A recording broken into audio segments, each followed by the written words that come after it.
Hey folks, here at the manufacturing facility for Watchtower Firearms, you can see they have an incredible vision statement: create the next great American firearms company. And the thing that I love is that it's all about our military and represent our military. Most of the young men and women here have a connection back to the military.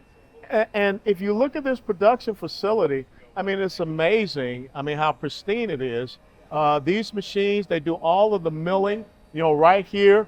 Most of the material will show up as such, and they run it through the respective different machines to create all the different component parts. I mean, you can see all the small arm parts that are made right here. Here's some of the flash suppressors. There's a part of the upper receiver that is there. So what's your part here at the Watchtower Firearms? So what is your part here in the manufacturing facility for Watchtower? So I'm one of the CNC machinists here. I run, typically, for the most part, I run the lathes. So this is a M32 Citizen Swiss machine. It's by far the most expensive CNC machine that we have in the shop. It is currently running right now our pivot pins, which, there it goes, which is going to be the front pin for your lower receiver and upper receiver to hold everything together. This is a 15-axis machine. Typically what you'll see on most machines, especially mills, which we'll get into over here, they're typically max out at 5 axis is pretty much the most that you'll get out of a mill. With the lathe here, you can get to 15 axes. You got multiple Z axes and X axes and Y axes, all sorts. It's a lot. Yeah. There's a lot of stuff that goes into it. There's a lot of moving parts. What's great about this machine is it can do multiple processes at the same time. Okay. So you can have something running in your main spindle, and you can also have something running in your sub spindle at the same exact time. Okay. So you can do op 1 processes and op 2s in the same cycle and complete a part. So what's great about it is it takes only about 2 minutes to run every part. So I can get off in a day, typically about 250 parts on this for this job. Different jobs, I can get 400 parts.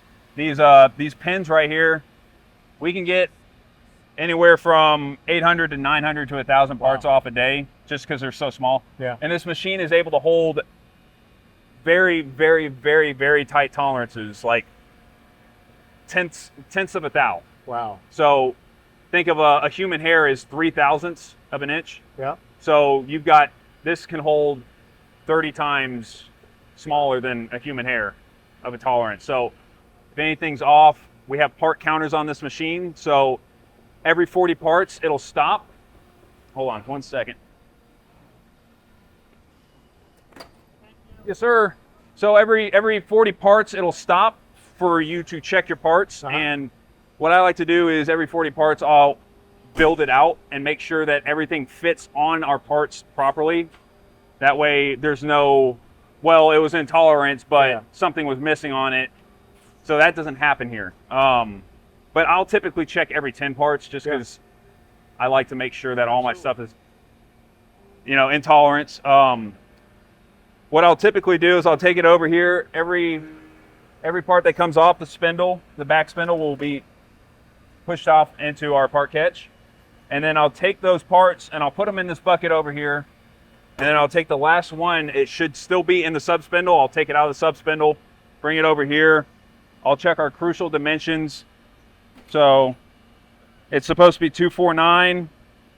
That's 249.2, which is 2/10 of a thou above. So that's perfect. You can't really get any more precise than that. You can, but at that point you're splitting hairs. Like you're not going to notice 2/10 of a thou. Don't let perfect be the enemy of good enough. Yes, sir. All right. Well, thanks. Yes, sir. Thank you very much. Got it. And remember, folks, everything that shows up, I mean, this is the raw material. And this is American made. But of course here, this is where they take it and they refine it through these mill machines here. So explain us the process that you're doing here with your mill machine.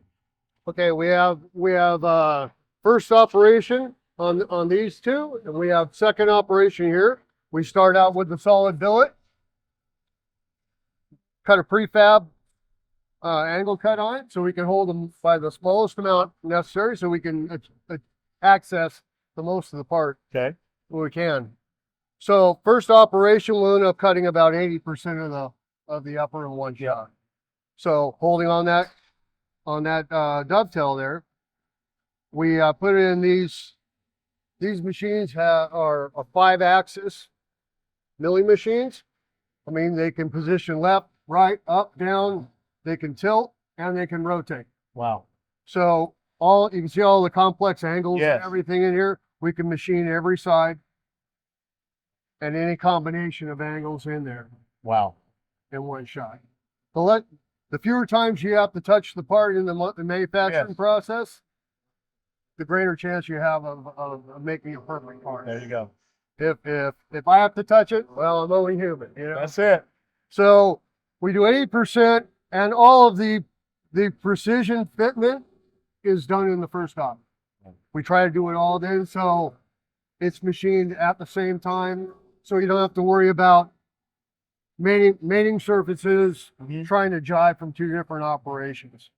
So all the key positions and dimensions are done on the first operation, and then when we go to the second operation, we hold on the pick rail and machine the internals here, which the internals are all basically unto themselves. Yep.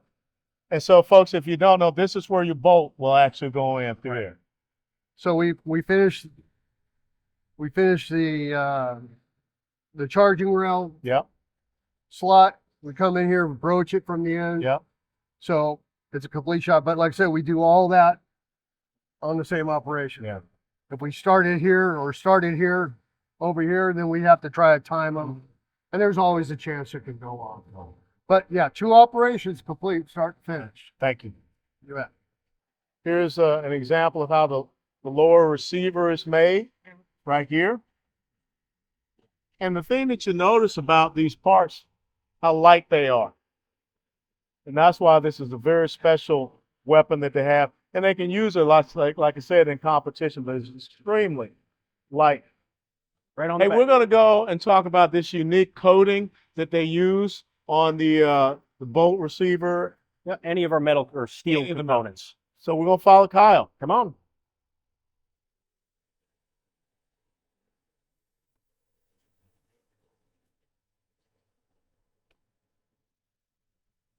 All right.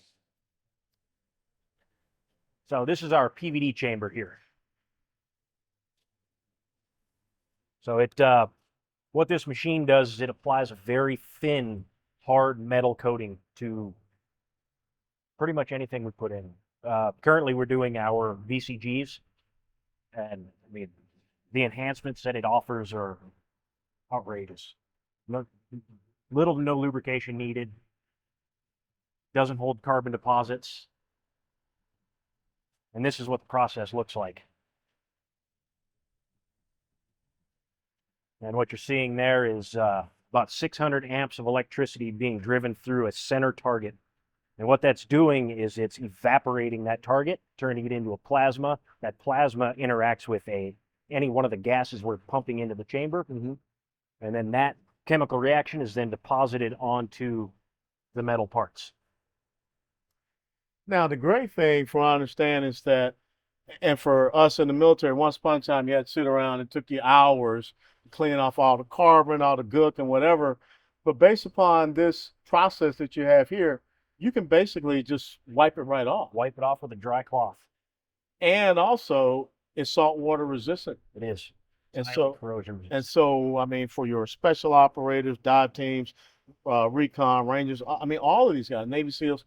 The applications are unlimited. Yeah, this is exactly what they need. And just a simple process here where you put that in there. And how long does it take to cycle to get that done? One full cycle, which in this case will do about 180 bolt carrier groups, is about 3.5 hours. Wow. And how many bolt carriers can you get in there? Right about 180 complete carriers. Yeah. Incredible. Now we're set up a little sparse here just so you can see everything, but you can really pack the machine full. Pretty neat. It's an awesome process. Thanks, Kyle. Absolutely. Appreciate you. And that's why they got all these fancy colors here. You can, and again, it's just how light these component parts are, which is just amazing. But that's what makes the Watchtower firearm so unique is the milling, the coating, and the lightness of the material that they use. Now, Watchtower had to have a beginning. And the beginning for Watchtower came from this man right here, Dion Posgurney. And we just had an opportunity to speak with his wife, Jackie, who is the COO. But Dion, talk to us about, because you're originally from Canada. Originally from Canada, yeah. How did you come up with this idea? Oh, wow. And what was it like starting F1, which is now morphed into Watchtower? Yeah, well, so it's a kind of an incredible story. I was a Canadian boy. I was always infatuated with the might and the power of the U.S. military. And I had all the books on airplanes, and I just knew I wanted to go to the land of opportunity. And as soon as I could, I was working for a company that had a U.S. headquarters. I said, I need to get to the U.S. I got to see what everybody in the world is talking about this country.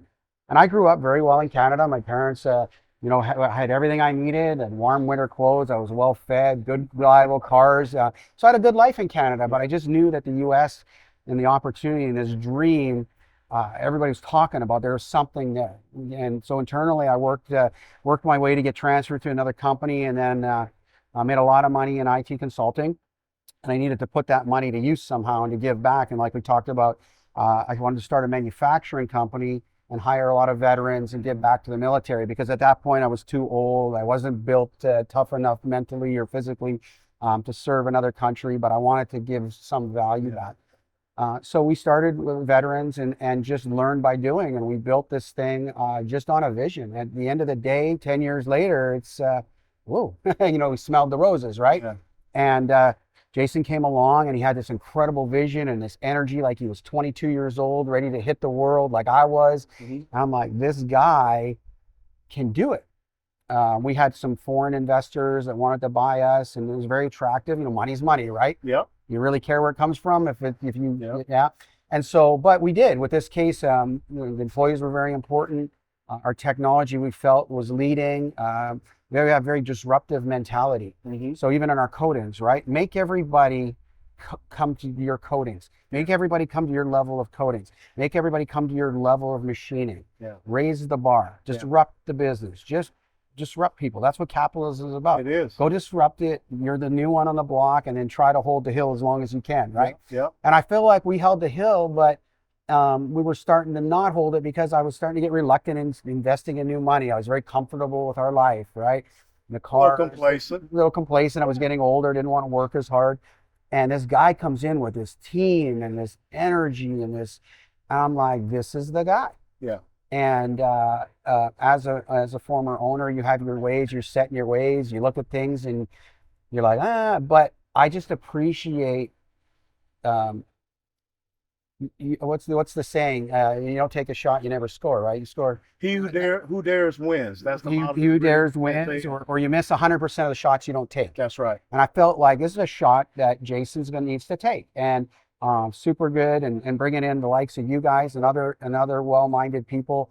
You're seeing things like the coatings. I mean, you've never seen a blue barrel on an AR. Yeah. 10 years ago, you'd be like, well, wait a second.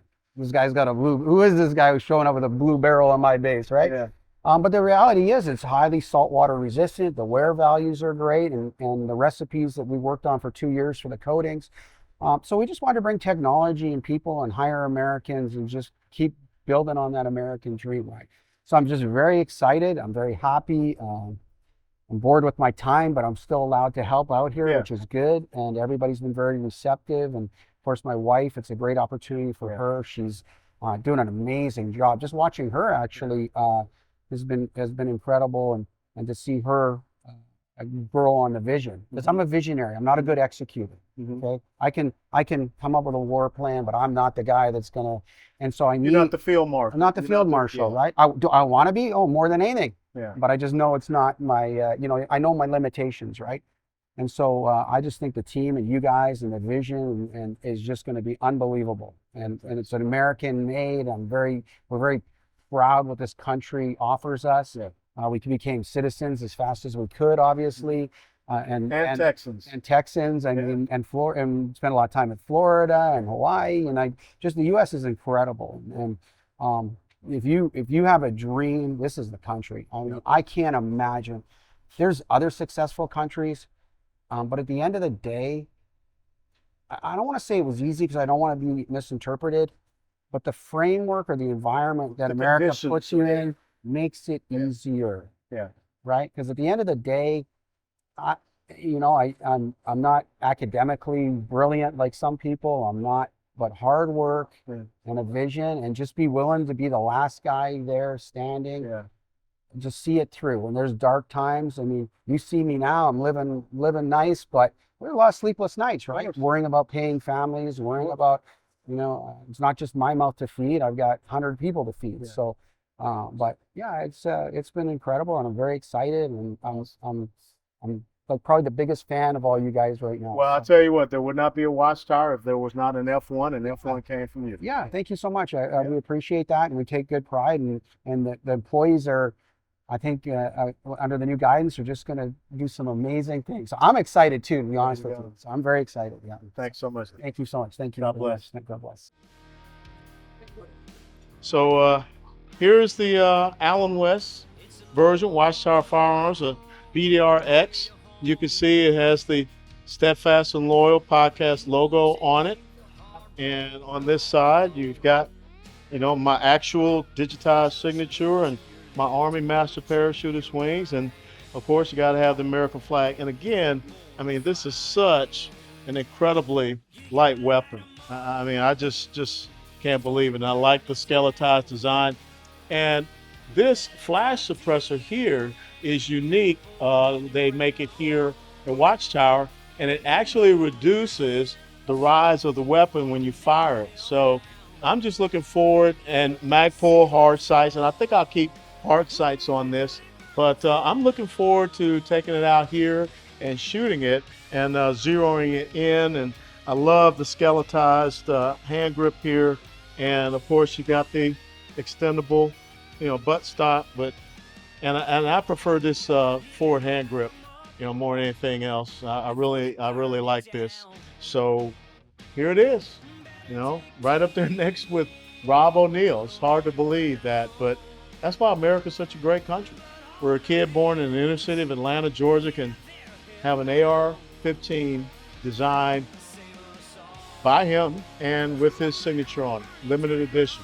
So check out their website, watchtowerfirearms.com.